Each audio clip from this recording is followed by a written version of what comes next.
Why is hamstring strain injury so common in sport despite numerous prevention methods? Are there any missing pieces to this puzzle? On se retrouve aujourd'hui pour une revue informelle de l'étude. Et très honnêtement, je n'ai jamais vu un papier scientifique aussi court. Je sais pas, c'est peut-être une façon de faire assez particulière, un type d'article que j'ai jamais vu, mais il fait littéralement 50 lignes, quoi. Donc c'est très étonnant. Mais pourquoi pas? Et après tout, il est publié dans Frontiers in Physiology. Oui, voilà, ça s'appelle un opinion article. Peut-être que c'est quelque chose que j'ai pas l'habitude de voir. C'est d'ailleurs quelque chose que j'ai pas l'habitude de voir, un opinion article. Mais comment dire, je laisse pas le bénéfice du doute, mais je veux plutôt parler de l'information qui est contenue dedans parce que elle est cool. Enfin, je trouve que ça vaut le coup d'en parler. Donc, en gros, c'est simple. On a plein de choses qui nous laissent, supposer. Non, c'est pas vrai. On sait que les blessures aux ischio-jambiers, c'est quelque chose qui est extrêmement commun. Dès qu'il s'agit en fait de sport où on va sprinter, courir, sprinter ou quoi que ce soit, on a des blessures aux ischios quasiment tout le temps qui reviennent dans les premières causes de blessures. Et ça fait quand même un petit moment qu'on essaie de trouver des parades à ça, et on ne trouve pas de parade aux blessures, ou en tout cas, si on en trouve, parce qu'il y a quand même le Nordic hamstring, des choses comme ça, c'est pas des parades absolues, c'est pas genre... ça reste commun, parce que, comme il le souligne bien, malgré le fait qu'on ait trouvé ces parades-là, c'est reste quand même la chose, l'une des blessures, si ce n'est la blessure la plus prévalente dans les sports où on court. Et on peut le remarquer aussi, par exemple, ce qui est marrant là-dedans, c'est que ce qui fait le mieux travailler les ischios, c'est le sprint. Et c'est-à-dire que il y a Jean-Benoît Morin, qui est un chercheur français, qui est le chercheur à l'échelle mondiale le plus réputé sur la biomécanique du sprint. Il publie des choses assez régulièrement sur son Instagram, je te conseille d'aller check.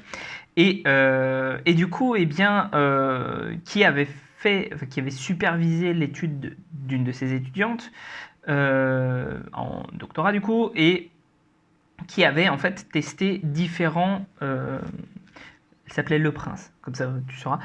Bref, je suis désolé, ça m'est revenu en tête. Je crois que j'en avais parlé d'ailleurs je crois que j'en avais parlé en revue informelle, oui, c'est ça, ça me revient. Bref, toujours est-il que comment dire, on a vu qu'en fait les exercices qu'on pouvait faire pour les ischios, ça activait au plus à 60% de ce qu'on active en sprint. Et bref, je ne vais pas te faire languir plus longtemps. La raison qu'ils avancent là-dedans, c'est qu'en fait, on oublie la structure tridimensionnelle des ischios parce que on pense souvent que les ischios servent juste à on les décrit en action en fait. On les décrit genre ils sont rotateurs médiaux, rotateurs latéraux pour les deux chefs, pas les deux chefs, les semi-tendineux, semi-fémorales d'un côté et biceps fémoral de l'autre côté. On dit oui, ils peuvent faire la flexion du genou et l'extension de la hanche. Oui, super. Mais en réalité, en fait, les ischios, ils ont un trajet qui n'est pas totalement linéaire comme ça. C'est en fait, ça part du genou et ça va sur l'avant de la hanche. Donc en fait, l'avant.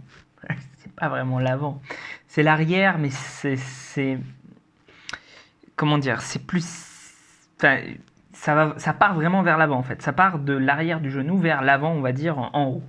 Je te schématise ça. Et on n'a pas d'exercice qui fasse vraiment travailler ce trajet-là en particulier. Et c'est peut-être ça en fait qui est important, c'est qu'en fait, il y ait vraiment quelque chose qui fasse travailler ce trajet-là. En sprint, il semblerait que ça travaille. Je ne veux pas non plus être trop m'avancer là-dessus, mais de ce que j'en ai compris de la biomécanique, ça travaille, mais pas dans le reste. Donc peut-être que ce serait bien en fait à l'avenir de trouver des exercices, des façons de travailler qui font travailler le tout ensemble en fait. Voilà, c'est pas quelque chose qui a beaucoup de comment dire, d'applications pratiques, hormis eh bien, l'évidence que si tu veux te protéger contre les blessures, fais du sprint. Vraiment, fais enfin, des blessures aux ischios, encore une fois, etc., etc. Dans ce contexte-là, évidemment, n'abandonne pas le sprint dans ta préparation à aucun moment. Fais-en régulièrement, toutes les semaines, même si c'est pas beaucoup, fais-en. Moi, j'en fais. Et honnêtement, enfin, j'en fais depuis que je me suis fait une petite élongation aux ischios. Et honnêtement, je pense que c'est la meilleure méthode pour éviter la surblessure ou on va dire plutôt, la blessure à nouveau. Voilà. Et sur ce, prends soin de toi et à la prochaine.